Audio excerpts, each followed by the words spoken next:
അല്ല, ശരിക്കും അങ്ങനെ ഒരു സ്നേഹം ആൾക്കാർ ഭയങ്കരമായിട്ട് ഈ ഒരു സെൽഫി എടുക്കും ഒക്കെ ഭയങ്കരമായിട്ട് സുരേഷ് ഏട്ടൻ്റെ മോൻ എന്ന് പറഞ്ഞിട്ട് ഒരു സ്നേഹം ഭയങ്കരമായിട്ട് വരുന്നുണ്ട്. ഇതെങ്ങനെയാണ് അത് ഗോകുൽ എന്ന് പറയുന്ന ഒരു ആക്ടർ, ഒരു പേഴ്സൺ നോക്കി കാണുന്നത് എങ്ങനെയാണ്?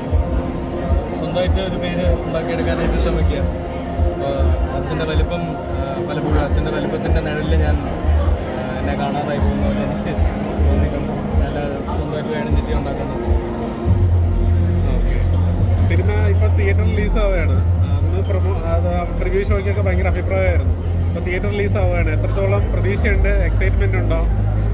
നമുക്ക് പ്രിവ്യൂ കൊടുത്തപ്പോൾ തന്നെ കിട്ടിയ റെസ്പോൺസ് നമ്മൾ പ്രതീക്ഷിച്ചതിന് മുകളിലായിരുന്നത് കാരണം നമുക്ക് ഈ സിനിമ വളരെ നല്ലതായിട്ട് ആ തിയേറ്റർ റൺ കിട്ടിയാൽ കൊള്ളാമെന്ന് ഞങ്ങൾക്ക് ആഗ്രഹം തോന്നി. അങ്ങനെയാണ് ഞങ്ങൾ ഒരു OTT പടം പോലെ ചെയ്തത്. ഞങ്ങൾ തിയേറ്ററിലോട്ട് റിലീസ് ചെയ്യാനുള്ളൊരു ഫോമാറ്റിലോട്ട് മാറ്റിയത്. എല്ലാവരും കണ്ട് സിനിമ വിജയിപ്പിച്ചാൽ മാത്രമേ ഉള്ളൂ സിനിമ വിജയിക്കുക.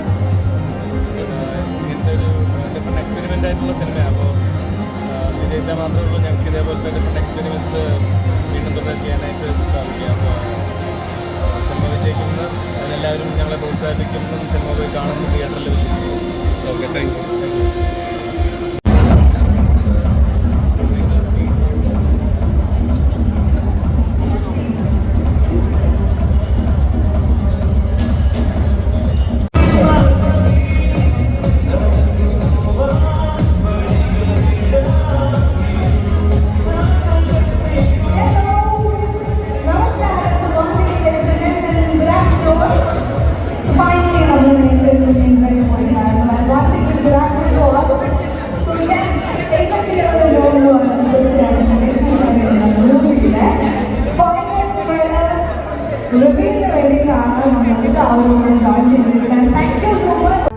കൂടുതൽ വീഡിയോസിനായി B4 Place ഫോളോ ചെയ്യൂ, സബ്സ്ക്രൈബ് ചെയ്യൂ.